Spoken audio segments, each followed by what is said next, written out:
વડોદરામાં પાલિકાની સફાઈ કામગીરી પર ફરી એકવાર સવાલો ઊભા થયા છે।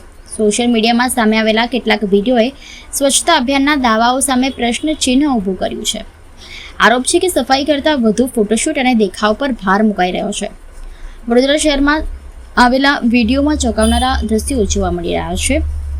વિડીયોમાં પાલિકાની એક ટીમ દ્વારા રહેણાંક વિસ્તાર નજીક ડસ્ટબિનમાંથી કચરો ઠાલવવામાં આવી રહ્યો હોવાનું જોવા મળે છે। ત્યારબાદ બીજી ટીમ સ્થળ પર આવી કચરો ઉપાડતી હોવાનું અને તેની કામગીરીના ફોટા પાડવામાં આવતા હોવાના દ્રશ્યો સામે આવ્યા છે। આ સમગ્ર ઘટનાને લઈને સ્થાનિકોમાં ભારે રોષ જોવા મળી રહ્યો છે। સ્થાનિક લોકોનું કહેવું છે કે જાગૃત નાગરિકો દ્વારા સફાઈ કર્મચારીઓને ઘર પાસે કચરો ન ઠાલવવા માટે કહેવામાં આવી રહ્યું છે, તેમ છતાં સફાઈ કરતાં વધુ કચરો ઠાલવવાની પ્રવૃત્તિ જોવા મળી રહી છે। આ ઘટનાને લઈને લોકો ફોટો પાડો અને કામ બતાવો જેવી નીતિ અપનાવવામાં આવી રહી હોવાનો આક્ષેપ કરી રહ્યા છે।